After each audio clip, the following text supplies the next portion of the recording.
Over the years, Nintendo has released numerous systems that have redefined handheld gaming. There was the Game Boy and Game Boy Color, the Game Boy Advance and SP, the Nintendo DS, and now the first handheld console hybrid, the Nintendo Switch. But if you were to ask me what my favorite Nintendo handheld is to this day, it would be the Nintendo 3DS. From its ginormous catalog of thousands of games, its highly customizable and charming user interface, and the ever-growing community of people who still support this system to this day, the Nintendo 3DS stands to be one of the best gaming handhelds ever made. Recently, my YouTube recommended feed has been flooded with more and more people reminiscing on their favorite memories with this little handheld. And it makes sense because after all, there's a ton of us who grew up with the 3DS back in middle school and elementary school, and as a lot of us are starting to grow up now, we're getting to that point where we're starting to look back on the 3DS as nostalgic. Well, lately that nostalgia has hit me like a truck because I recently rediscovered all of my Nintendo handhelds that were being kept in storage, including all of my 3DS systems. So while the 3DS is on my mind, I want to hop back in and rediscover why I loved the Nintendo 3DS so much by looking back on the UI and its built-in software, touch on a handful of some of my favorite games, and take a brief look on how fans are still keeping the 3DS alive today. So I think the best way to start would be to talk about all of my 3DS purchases over the years. There's my original Aqua Blue 3DS I purchased back in 2011 for $250. Yes, this was a few months before Nintendo cut the price down to $170, which absolutely frustrated me when I was younger because as a preteen, that was pretty much my entire savings. But hey, at least all 5 of us who purchased the system for $250 were able to join the Ambassador program, giving early adopters 20 free games, 10 of which were NES and the other 10 being GBA games that were never released on the eShop. And yes, now you can get these games through other means, but for the time it was cool. Next, I got this red Nintendo 3DS XL in 2012, which released on the same day as New Super Mario Bros. 2. Fun fact, this was also the first full-price Nintendo game that you could buy digitally. Before then, everything else on the eShop was either Virtual Console or they were smaller exclusive eShop titles. I don't have this one anymore though because I gave it to my brother to play Pokemon Sun and Moon at the time, and who knows where it is now. In 2013, I got this Zelda Edition 3DS XL, which came with a digital copy of A Link Between Worlds. This is still hands down my favorite 3DS because I just love the contrast on the back between the gold and black, but I just wish it had the extra buttons and features that the new Nintendo 3DS systems had. And that's when we come to the latest system I bought back in 2017, the new Nintendo 2DS XL. Yes, the naming scheme is incredibly confusing, and if you don't know, the word new is actually in the name of the system. So at the time, it was the new Nintendo 2DS XL. This is like if Nintendo names their upcoming console the new Switch. I'm sure everybody would understand. There would be no confusion. It'd be totally fine. So why did they do this? Anyways, since this is the 2D variant, the system gets rid of the 3D slider, but it provides all those extra shoulder buttons, this circular little nub thing you can use as a right stick in certain games, and some extra processing power, which was only fully utilized in just 4 physical games that were exclusive to the new series of systems. And this system is currently where all of my games and software I've purchased over the years have been. I'd like to eventually upgrade to a new Nintendo 3DS XL because I just want a cooler looking 3DS again. And also, I didn't know this at the time, but once you transfer everything to the new series of models, you're locked into that ecosystem. You can't transfer your content back to the older non-new systems. So I can't go back to playing on my Zelda 3DS because it's a Nintendo 3DS XL and not a new Nintendo 3DS XL. So my theory is that Nintendo did it this way because the new series has those small pocket of exclusive games that require the extra processing power that can only be used on those models. And so I think they couldn't figure out a way to prevent you from transferring those new series titles back to your older systems. And so they just blocked off the system transfer feature altogether, I think. That's what makes the most sense to me. And if that's what they did, that's just that's a certified classic Nintendo move right there. I should also touch on the main gimmick of the 3DS, that being the stereoscopic 3D that can be viewed on the top screen when turning on the 3D slider. Essentially, the system is just displaying 2 different images, one for each eye, and by combining both images into one, this tricks our brains into thinking that we're viewing an image that has depth, giving off the illusion of 3D. And this was the main marketing appeal at the time. A 3D handheld that was able to produce a 3D image without the need for any kind of glasses was unheard of.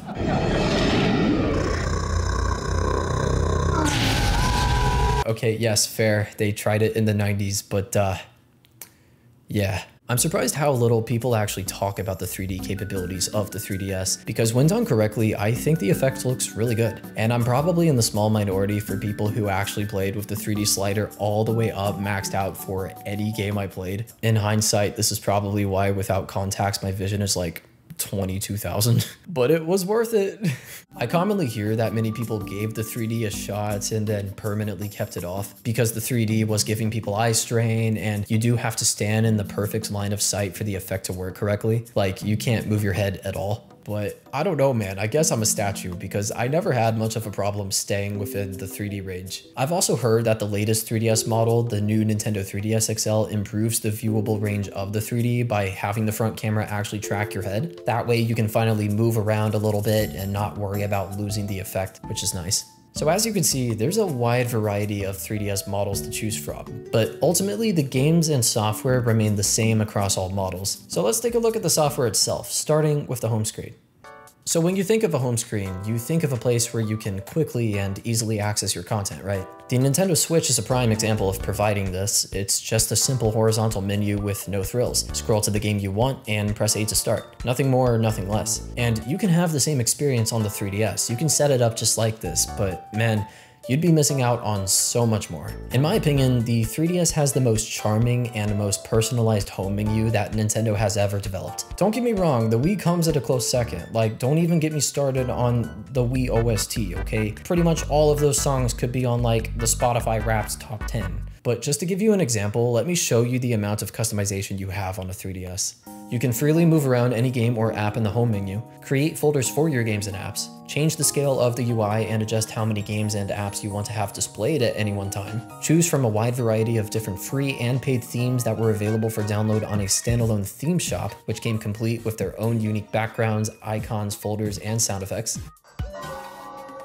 And then further customize your home screen with an integrated virtual claw machine app that let you win badges and then use those badges anywhere you want on the home screen, even using them as labels for folders. And on top of that, almost every game and app has its own unique animation and jingle, complete with a little 3D animated diorama on the top screen. Oh yeah, and when you download a new game, it comes as a little present that you have to unwrap. And I get it, it's a home menu, right? Like, it doesn't need all of those features. But the fact that Nintendo went the extra mile to add all of this charm almost makes it feel like from the moment you turn on the system, you're in for a good time. It feels like Nintendo is telling the player, we want you to have as much fun as possible, even on the home screen. Customize the system to your liking, make it uniquely yours, and get excited for everything this handheld has to offer. And even for the time in 2011 when Nintendo had a lackluster game lineup for the first few months, just popping in a game for the first time and seeing that little animation play out was always just charming. And just like the home menu, the software itself is just as charming, and there is a ton to cover, so let's get started. Let's start with the camera app. This lets you take pictures and videos in a glorious 640 by 480p resolution. There's a digital zoom, some different camera modes to tweak around with, like sparkle, where you blow on the mic to make yourself look pretty.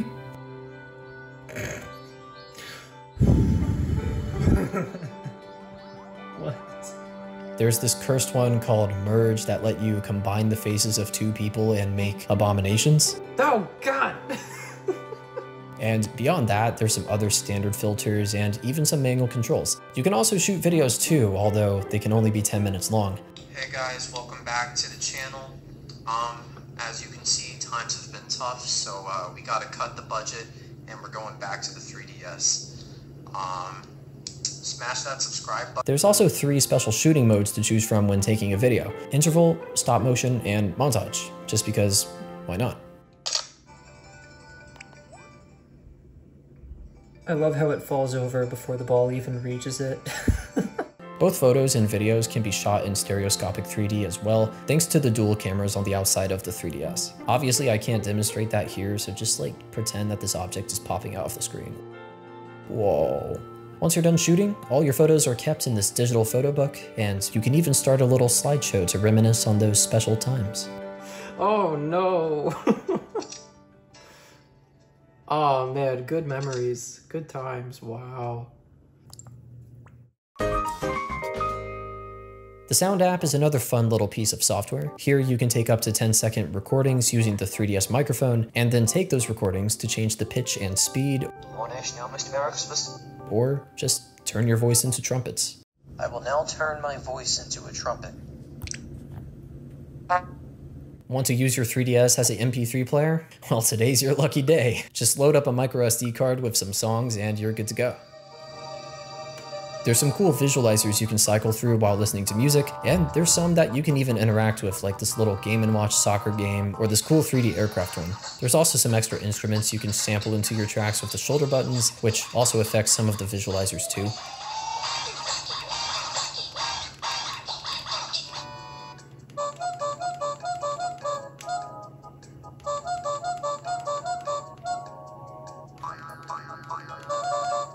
And you can change the pitch and speed like you can for recordings.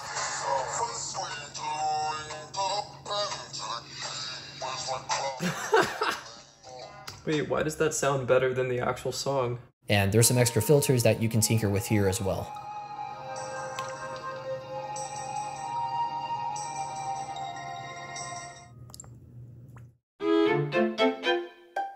MiiMaker is like a mini version of the Mii channel from the Wii. It's just a small hub full of all of the Miis you've created. A lot of mine here have been transferred from previous systems, so they're either Miis that I created all the way back in 2006 on the Wii, gosh I'm old, or they were downloaded from the Check Me Out channel. That's why I have Mii characters here that range from friends and family all the way to Jesus and Chuck Norris. You know, just the normal cast of characters. There's not really much more you can do here besides create and look at your Miis, as the Miis you'll make here will show up across various 3DS games and software, like StreetPass. If you ask anybody what their favorite feature on the 3DS was, you would probably hear StreetPass. StreetPass is a simple way to swap Mii character info and game data. Hello. StreetPass is this unique system Nintendo made to meet and connect with other 3DS owners around the world. StreetPass itself is a feature that enabled the 3DS to go into a local wireless mode, and whenever your 3DS was in close proximity to another person who had their 3DS on them, about 90 feet or so give or take, you would exchange Miis, and from there you can meet every Mii that you cross paths with. They'll tell you their names, what state they're from, what game they've played recently, and other info like their favorite hobby or their dreams. Then afterwards you can take all those Miis and play games with them. In Puzzle Swap, you meet other Miis to exchange puzzle pieces to complete various panels featuring popular Nintendo games. And then once complete, you can view a really high quality 3D diorama from that game. Like seriously, why do these look really good? Find Me, on the other hand, is a mini RPG where your Mii plays as a ruler over some kingdom and then is somehow just kidnapped in a sleep. And now it's up to you to gather up your Mii characters and fight enemies like ghosts and knights to save your Mii and put him back on the throne. For both of these games, when you've ran out of Miis to play games with, you can use the 3DS's in-game currency known as play coins to continue playing them. For 2 play coins each, you could either pay for one new puzzle piece and Puzzle Swap, or hire some soldiers to help you fight in Find Me. Now, Nintendo intended for players to get these play coins by going outside. The 3DS comes equipped with a built-in gyroscope that can track their movements, and play coins are earned by taking steps while the system is in sleep mode. For every 100 steps you take, you'd earn 1 play coin. But that didn't stop gamers from doing everything in their power to avoid touching that strange green stuff out there. What is that stuff? Ew. And so the most common way players would bypass this is just by shaking their systems to fool the gyroscope, shaking it long enough to max out their coins. Take that, Nintendo. You'll never catch me touching that grass. So overall, if you're still trying to play StreetPass nowadays, good luck, because encountering someone who's still carrying their 3DS out today is very rare. Today, I would say your only options are start a new 3DS workout routine, 1DS, 2DS, 3DS. Or go to gaming conventions, because those places will still give you the best chance to actually find 3DS owners. I went to a retro game convention earlier this year and almost received 100 Street Passes just from that event alone. To be fair though, it probably helped that there was a actual Street Pass event that was taking place at that convention. So I think gaming conventions are probably going to be your best bet. And I'm really happy these are still taking place, by the way. I think that's awesome that we're still keeping this alive. Yummy.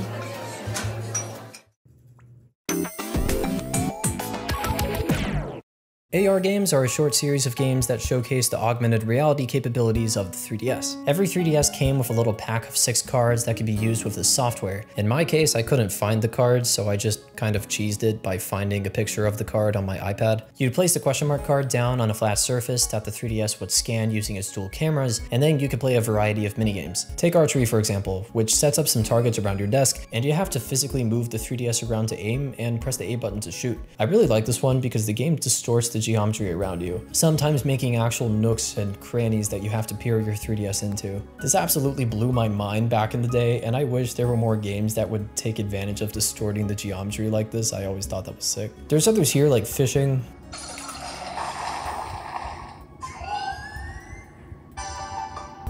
some kind of billiards inspired game,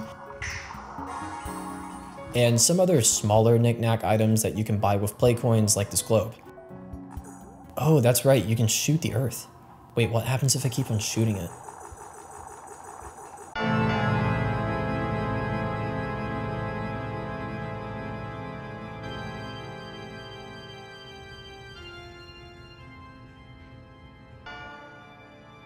Anyways, this was a fun little time killer to play for like an hour. Honestly though, this was more of a gimmick to showcase the potential of AR on the 3DS and how developers could take advantage of the dual cameras. However, in the end, not many games actually included AR features. If you want to learn more about everything AR related, I'd recommend watching this video by AK Family Home, as he does a great job covering everything there. Face Raiders was the other AR game that was included. In this game, you use the cameras to take pictures of yourself, or anyone's face really, to play a series of little shoot 'em up style levels, where the enemies you face off against thank you, I'll be here all night, are based on the pictures you took. Depending on who you ask, this was either pretty cool or nightmare fuel, especially since the game animates the pictures itself and does this creepy little wah-ha-ha laughter. Like, get away from me, man, I don't want your smooches.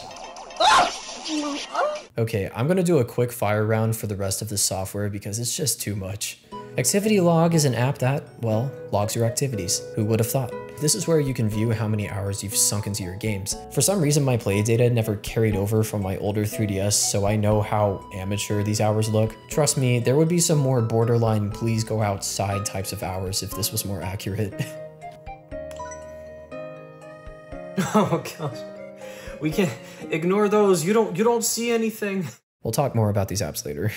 Nintendo Zone was a download service that let users play game demos, watch videos on upcoming games, and download exclusive items for games like Animal Crossing New Leaf and Pokemon X and Y. But it was only accessible from specific wireless hotspots that were found in retail stores across the US. Places like Best Buy, McDonald's, and Home Depot? I like to imagine there was just a bunch of executives in a boardroom being like, hey guys, you know where gamers like hanging out lately? Hardware stores. Hey, shout out to all of my Home Depot Nintendo zoners out there. Please let yourself be known in the comments below. Nintendo Video was an app that connected to the internet to download 4 3D videos on a weekly basis. They would download directly onto the system's SD card and could be viewed until replaced with a new batch of videos. This included web series like the all-time classic Dinosaur Office, movie trailers, and music videos. The app ran from 2011 to 2015, then afterwards most of the videos were moved to the eShop where they could be streamed or downloaded there. Flipnote Studio 3D was the successor to Flipnote Studio on the DS, which let users create 3D animations on 3 separate layers. For some reason, this app was only released via Club Nintendo in the US, and the app doesn't have a way to view other people's creations online like the older app did. I wonder if this was intentional, just so Nintendo wouldn't have to flag inappropriate content, but it still sucks regardless. Nintendo Badge Arcade was an app that released in 2015 that let users play virtual claw machine games to win badges that could then be placed on the home menu of your 3DS. This was an incredibly unique idea at the time, but unfortunately, if you want to give it a shot today, you're out of luck since the servers for the game shut down as of last year. What I found to be pretty cool though is that in the final update for the game, the bunny mascot actually goes through the credits and explains everybody's role in creating the Badge Arcade. You even get to ask what's in store for him now that the arcade's closing down. But even though the Badge Arcade is closed down now, don't worry, there's still plenty of ways to bring badges back. And last, I should also mention the eShop, though there isn't much to say since it closed down last year. It was a charming little store where you could download all the latest games, apps, demos, and see what's trending. They commonly switched up the theme music based on a new game release or upcoming holiday, and when you downloaded a game, you got this neat little animation of the eShop mascot running around while beads were being packed up in whatever new game or app you're downloading, which is pretty charming. But now it's dead. Whatever will we do now? I see you over there. Go back, go in your corner. Okay, we're not talking about you yet. Finally, there's some smaller apps on the top bar here. Game notes to, well, take notes. Amazing.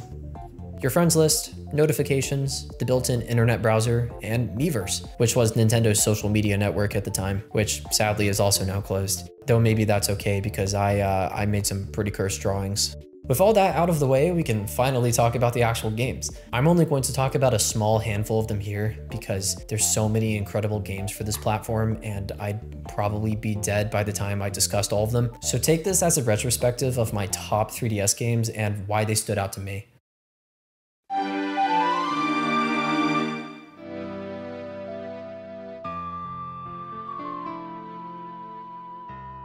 Let's start off with the Ocarina of Time remake.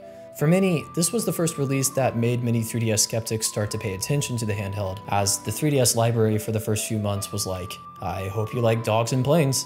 I was so excited for this game. I remember receiving a Nintendo Power back in 2010 that showed the first image teasing the remake, and I was hooked. I probably read that passage of text like hundreds of times. Oh yeah, and the upcoming Paper Mario title was shown here too. I'm sure that game will turn out well. I believe this is still a fantastic way to play one of the most cherished video games of all time. Besides a graphical overhaul and a performance increase to a solid 30 FPS, the 3DS version brought a whole slew of new features to enhance the 1998 classic. There's gyro aiming for items like slingshots and bows, easy inventory and gear management with the touchscreen menu, a more challenging Master Quest mode, and a hint system for new players. The new graphics and textures modernized the game while retaining the feel of the original, and puzzles and dungeons were altered to clarify confusion in certain segments of the game. The remake is apparently so faithful to the original that the developers Grezzo actually left in some bugs for the original fans. And overall, Grezzo did a fantastic job creating this remake, and I still recommend it to this day.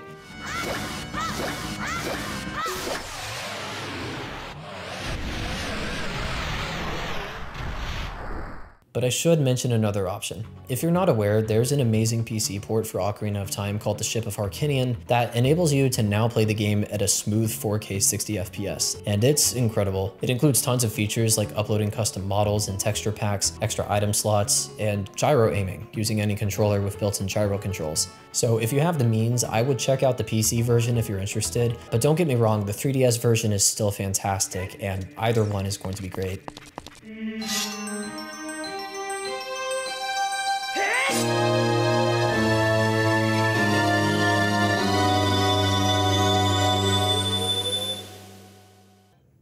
Super Mario 3D Land! Super Mario 3D Land was the first major Mario game to appear on the 3DS, and man, I loved this game as a kid. From the looks of it, I 100%ed the entire game. Today, 3D Land feels like a fun time for quick bite-sized Mario fun, but it definitely feels safe compared to the other entries in terms of level design and difficulty. Like, I get that the concept of having compact 3D levels was because of the portability and convenience of the 3DS, which is why the levels are more linear and set to a timer. It wasn't exactly designed to provide more of those open-ended levels, right? It's meant for more on-the-go road trip play. And I might get some flack for this, but I didn't find many of the levels to necessarily be too unique. It feels like you're going through those common Mario worlds, like this is the sky level, this is the desert level, this is the evil Bowser lava level, you know? Don't get me wrong, they still offer that really fun Mario formula of introducing new enemies and mechanics that add variety in the gameplay, but the game is missing that charm that comes from themed levels. Except for that top-down Zelda themed level, that one's pretty cool.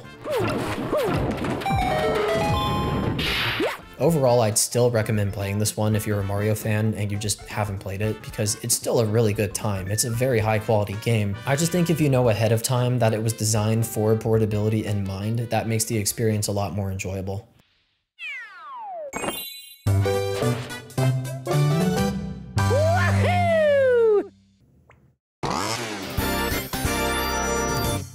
I played this game non-stop when it first released. At the time, this felt like a console quality game that just happened to fit onto a handheld. The graphics still look great to this day. Tricks returned from Mario Kart Wii.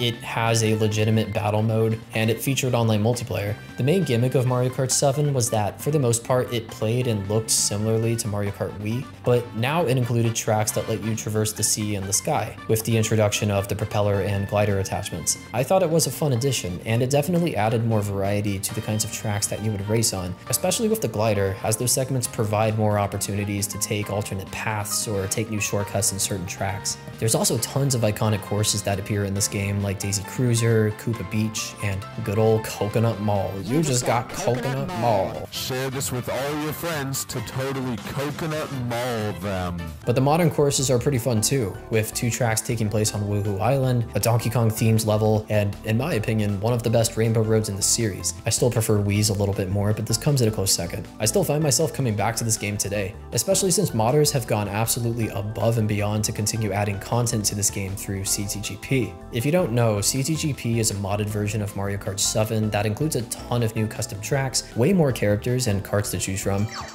dedicated online servers that still work to this day, and a whole slew of adjustments and other quality of life features. It's so good that I thought it needed to be mentioned here, because it really makes Mario Kart 7 feel like more of a complete package. And if you're just now getting into the game, I would definitely look into modding it as well.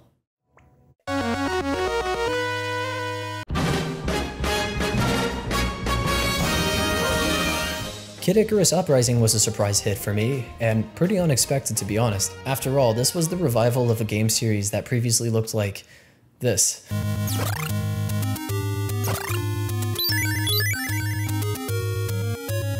Yeah, this was made a whole 25 years later, and for a game whose source material was primarily taken from an 8-bit era game, Uprising does a fantastic job at modernizing the series. You play as Pit, a servant to the goddess of light Palutena, whose mission it is to destroy Medusa and other threats from the underworld who strive to destroy all of humanity. Medusa!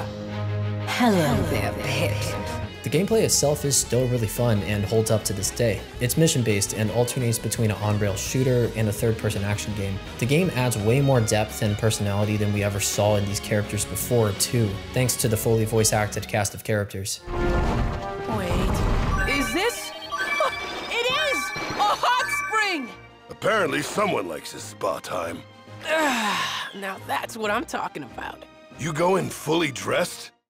It also has a lot of design influence from the Smash Bros. Games, from the menus to even the way you select the game's difficulty, which makes sense as the game was directed by Masahiro Sakurai, who is the creator of Smash Bros. The only major gripe I hear people have with this game is the control scheme. By default, it's set so that you control Pit with the circle pad, shoot with the L button, and aim your weapon with the touchscreen. And honestly, with this setup, you're looking at a one-way ticket to getting carpal tunnel. Personally, it just puts so much strain on my wrist, and this was just me playing to capture like 15 minutes of B-roll here. It seems Nintendo thought about this though, which is why every physical copy of the game came with a stand to rest your 3DS on. That way you can alleviate strain by not having to actually hold your 3DS. There's also plenty of control settings to tinker with here, so you can probably find something that suits your playstyle more. So if you can handle the controls, this game is packed with content. Depending on how long you want to play the game for, your playtime can range from 11 hours all the way to nearly 100. It's such a unique entry in the 3DS's library, and I'd highly recommend it.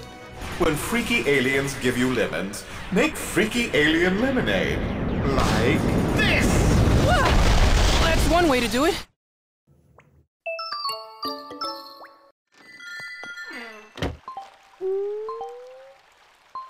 This game right here, this game was something special. This is the Animal Crossing I spent the most amount of time playing, hands down. Unfortunately, my save data was lost years ago when I performed a system transfer, so that's why my current town looks like crap.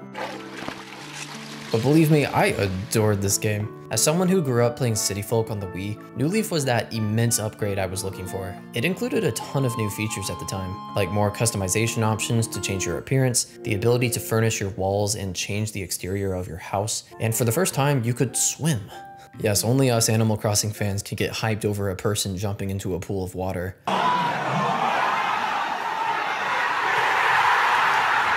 It was a big deal at the time, okay?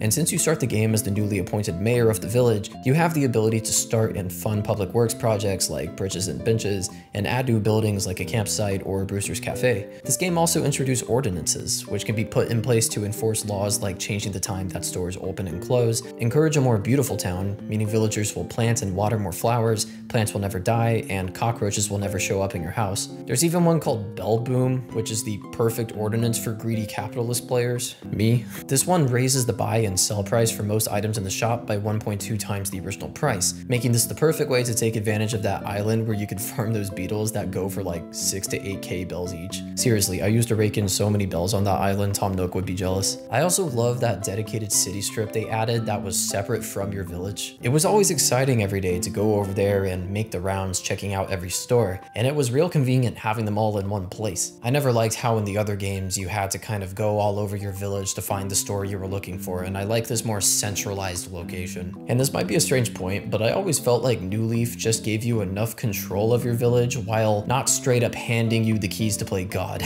Like, you can't terraform your village, you can't move villagers' homes, they're stuck in place once you pick your layout at the start of the game, and villagers can actually get fed up with you. They can get angry when you do something that frustrates them or when you push them around. So it feels just more natural and grounded to have those limitations in place, in my opinion. It makes you feel like you're another member of this village instead of its dictator. I absolutely love this game, and I might start a new save file sometime because it just feels different enough from the other entries to stand out on its own.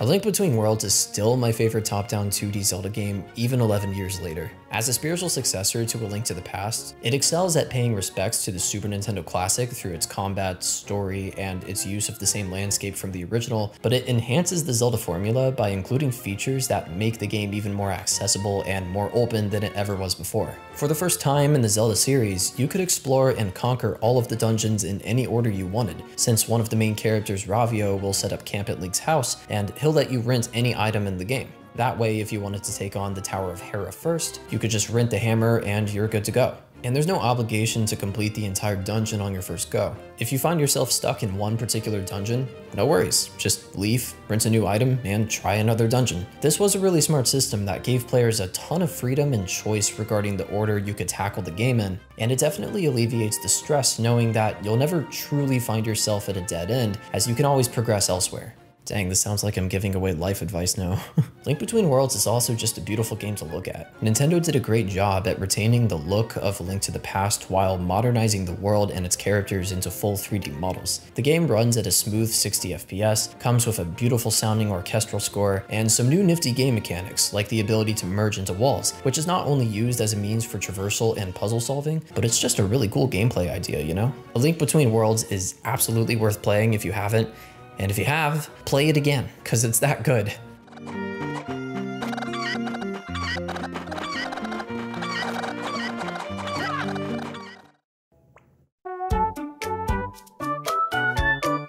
Tomodachi Life is a game where you can make Wario start a K-pop band, witness your sister selling police uniforms off at a local park, and have people ask you to please look inside my belly. Huh? Alright. Everything looks good. Pretty neat, right? Yeah, that was awesome. And that's pretty much it. Okay, fine, I'll talk a little more about it. Okay, essentially, Tomodachi Life is a game where you drop off all of your Miis on this island to live together and witness as chaos ensues. Dragons fire draw near, lords and ladies destined to near. You basically play as their god, watching the various activities the Miis get themselves into. They'll make friends and even form relationships with your other Miis, work jobs, or I don't know, just do whatever really. You're not just an observer though, you can interact with the Miis yourself and take care of them. Give them new gifts and upgrade their rooms. I'd like a new hat.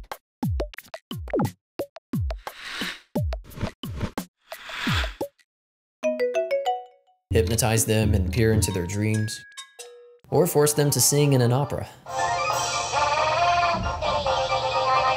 The game runs in real time using your 3DS's clock, and different events can occur whether it's day or night, or if there's a special day like a holiday or your birthday. La la la la la la.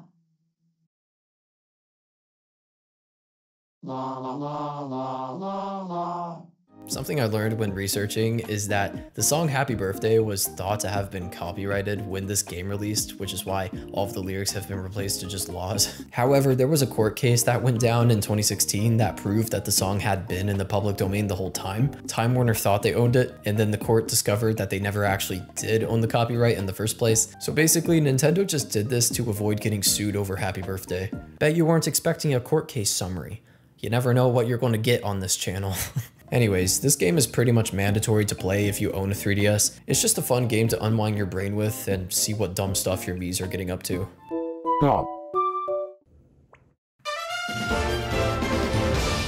I was ecstatic for this game to release back in 2014 because at the time, it had been around 6 years since Brawl released on the Wii, and I was starving for some new Smash Bros. Content. Also, this was the first time the series was being planned to release on a handheld, which is already impressive considering the hardware limitations of this guy. So back in September 12, 2014, that's over a decade ago now, oh my gosh, Nintendo released a demo for the 3DS version that was only accessible to a limited amount of Club Nintendo members. And even though I ticked all the boxes at the time, for some reason I never received a code.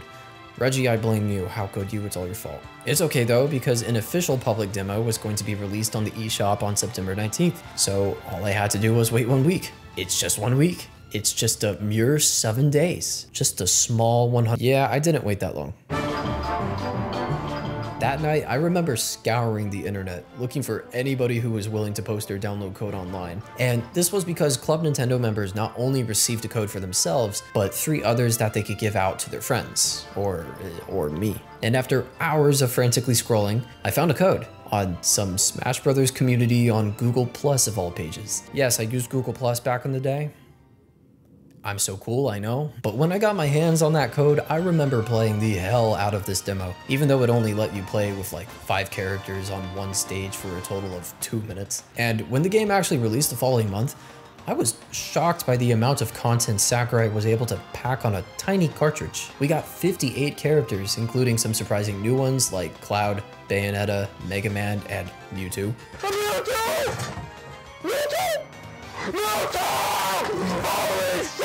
42 stages, primarily based off of the 3DS's most popular titles and software. I mean, we even got a PictoChat stage. That already means this is the best Smash Brothers. This game runs and looks great too. It's a smooth 60 FPS experience.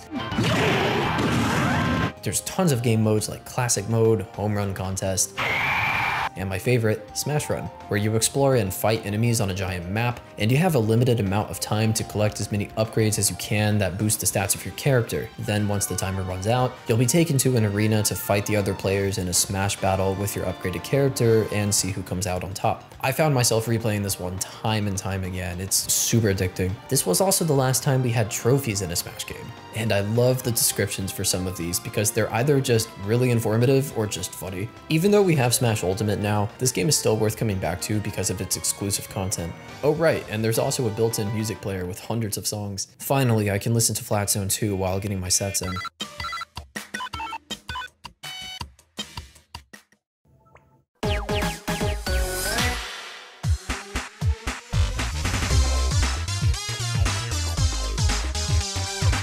You know, it's actually a crime that we haven't gotten a new entry in the Rhythm Heaven series since Megamix. If you've never played any Rhythm Heaven game, unsubscribe from my channel.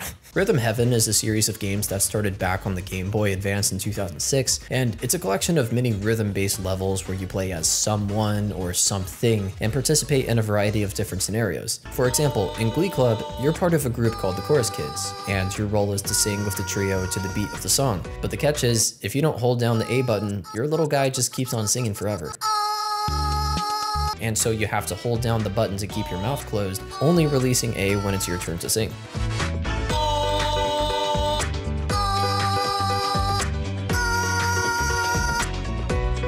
Or take Karate Man, where you undergo a training regimen of hitting various objects to the beat, like potted plants and barrels that contain bombs.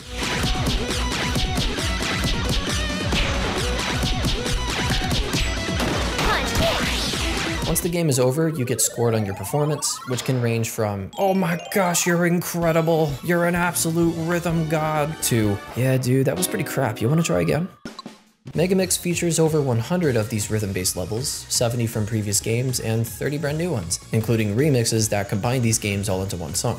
Even if keeping the rhythm isn't your strong suit, these games do such a great job at teaching you the basics of each level and progressively ramp up the difficulty as you advance throughout the story. If you have any interest in music whatsoever and you just want to play one of the most charming games on the planet, just play this.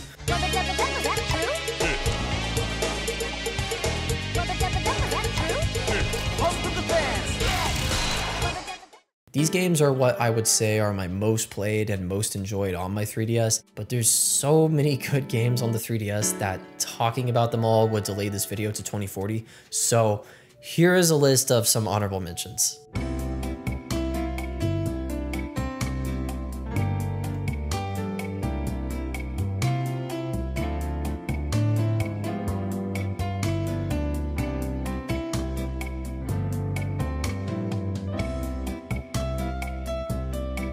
And even though there's already more than enough content for one person to play in their lifetime, we have even more content via the exclusive eShop games. I'm just going to quickly fire off a few of my favorites here. Pushmo is a 3D puzzle platformer made by Intelligent Systems, where you take the role of a little fella named Mallow, who can push and pull puzzle blocks around to manipulate the environment. Your goal is to create platforms with these blocks in order to save these children who somehow keep finding themselves getting trapped within these structures. Seriously, where are your parents? And it's a fun puzzle game that you can play in short bursts.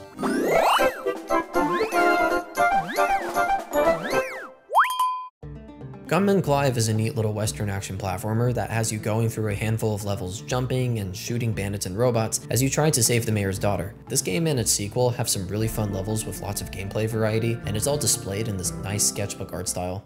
Mutant Mudds is another fun platformer. Your main character is chilling one day in his house, minding his own business, when suddenly a meteor crashes down on Earth, releasing a whole bunch of sentient mud dudes. From there, you step outside with your water gun in hand to spray them all down. This one is really cool to play with the 3D slider all the way up because the gameplay takes place between 3 different layers in the environment, so you really get a feel for that sense of depth as you jump back and forth between the foreground and background. It's also a pretty challenging game if you're into that.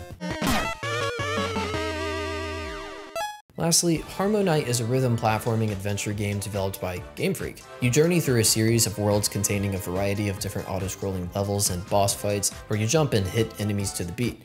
Left, jump, right, hit.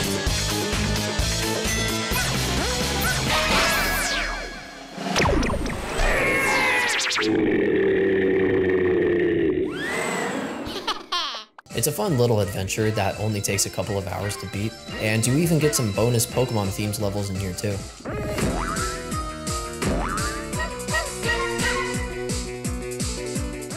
There was a good amount of 3DS eShop titles, and unfortunately since they were exclusive to the eShop, all of these titles are no longer accessible due to the shop's closure in 2023. And it's a shame really, because there's just so many good games that we'll never have the chance to play. Has Nintendo stopped watching yet? Okay, so let's address the elephant in the room. What the modding community has been able to achieve with the 3DS over the last few years, incredible doesn't even cut it close. I swear there was a mod for just about everything you'd ever want and so much more. You want more play coins without doing a 3DS shake weight workout? Boom, fast coins. Tap the icon once, you're rich. Wish you had more themes to choose from? Oh brother, you have no idea. Go on Anemone and choose from thousands of high quality custom made themes. There's even a theme website where you can just scan a theme directly from a QR code and have it automatically downloaded to your system. Want to keep getting street passes but you just despise people? Well, there's NetPass, which lets you street pass other 3DS owners just using the internet. Just choose a fictional location and wait for the green light. I mean, even the large majority of B-roll you've been seeing from this video is because of an app called Arctic Base, which will let you connect your 3DS to a PC over local wireless so you can stream your games to the big screen with nearly zero latency. It's incredible. I know some people watching this have already had their 3DSs modded for years at this point, and they're just watching me freak out about stuff that's not that big of a deal anymore, but I'm just here I didn't know you guys were just eating this well, you know?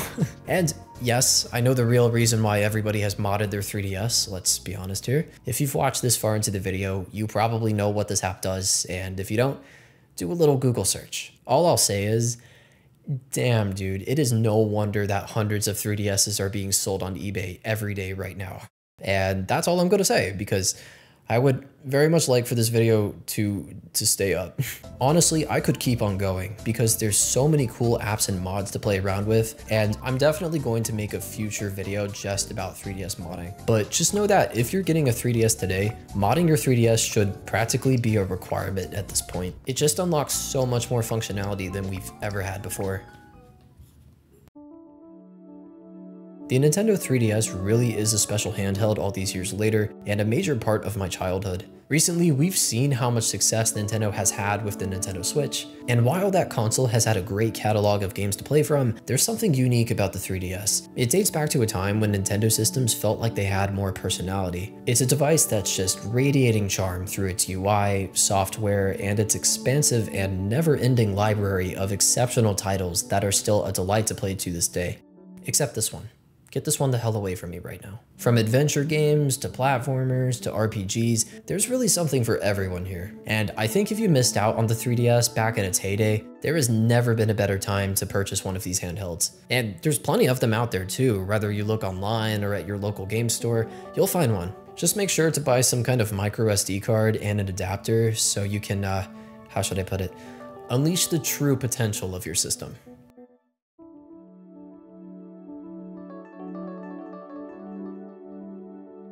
Okay, that's all the time I've got. I gotta get back to playing Animal Crossing New Leaf on my Nintendo 3DS.